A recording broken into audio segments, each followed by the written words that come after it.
I normally like to move around the stage a bit, but since we're recording, I won't be doing that. But it does mean if I walk over here, it probably means I'm about to swear.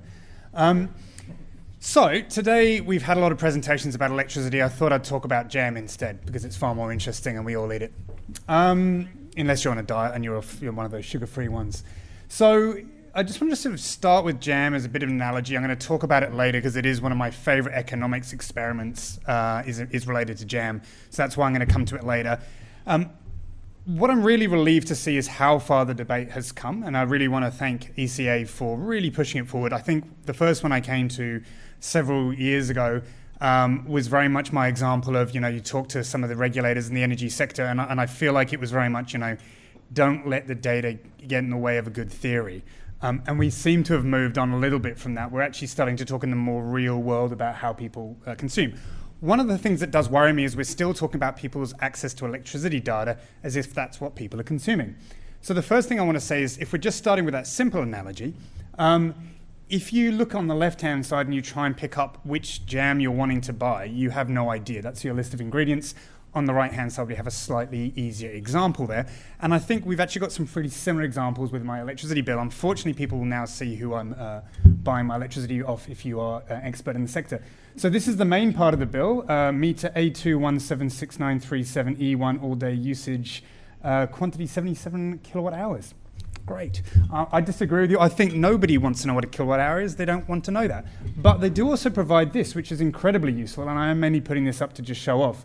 I'm basically a smoking doctor in most ways when it comes to energy efficiency.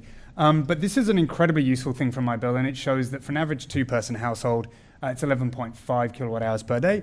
I'm 2.4. So that's really useful because that tells me a really useful piece of information. Where am I relative to everyone else? That is incredibly useful. My electrons do not matter to me. My kilowatt hours do not matter to me. I don't know how to use that information. So the second thing, of course, is when do you get that information? Now, if, for example, we label jam like this, so you've bought it and then you open the lid and it's like, oh, shit, right? Not very helpful. So what I'd like to do as an analogy there is often getting your energy bill is actually not very helpful at all as a data point. Far, far more useful, for example, is when you buy a home or an appliance. How efficient is this? And particularly for an appliance, because at least a home you can change. That is a far more useful data point for most people than their electricity bill, because that's actually something that they're going to act on. An electricity bill is often compared as, you go to your till at the end of your shop and you're just given one single figure and you don't know what the hell it is and you can't even take items back at that point. That's basically what we're talking about with electricity bills. The other thing was, even if we give people their electricity data raw, most of them can't use it. So, for example, if you want to make, coming back to jam, if you want to make sort of jam glazed ham, I have no idea how to do that, just picking up a jar of jam. On the other hand, if I have a recipe, or even better, I have somebody who shows me how I can cook that, and that's a really good analogy. So if we look, for example, in small business energy use, the OEH has got some of the best programs in the country in terms of small business. And they run a program where they basically are hand-holding people through the whole process of how they can lower their energy bill. And how material is this? Well, if you look back to my example. Actually, I'm not going to move the slides around. It's working barely well enough going forward. I've got a bill that's 82% lower than most people, right? And honestly, my home is very, very simple. I rent. So I've got all the worst features in a lot of ways. People really do need hand-holding through this process. And the closure of the Energy Efficiency Opportunities Program by the federal government under Tony Abbott was one of the worst policy decisions I've ever seen, full stop. So reintroducing support programs for business, not just in New South Wales, but nationally, is incredibly important. But not only that, it's often about, you need to kind of sometimes go beyond actually just helping people as government to actually linking them up to an energy efficiency service provider. And I think that's one of the really important points there. What we're often trying to do here is give the data to the right person. So access to data for the consumer is not very useful. It's access to that data to somebody who can make a decision. Then I'm going to go to the next example, which is why I really started talking about jam in the first place. Hands up, who knows the economics and jam experiment? Yeah, great. Yeah, it's one of my favorite bits of data.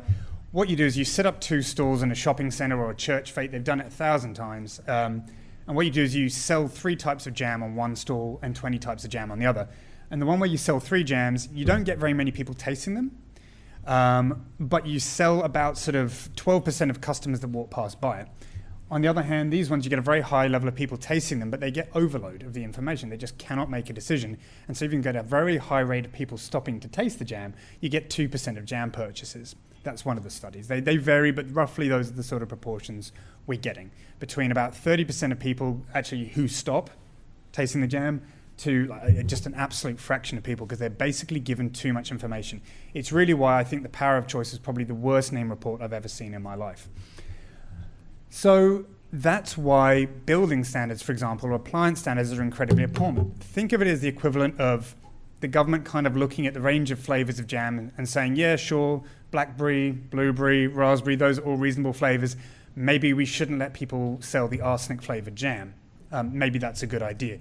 That's really what's happening, is that information is going, ideally, and that's another really important thing about this data is potentially going to a decision maker like a government who can make a good choice on people's behalf.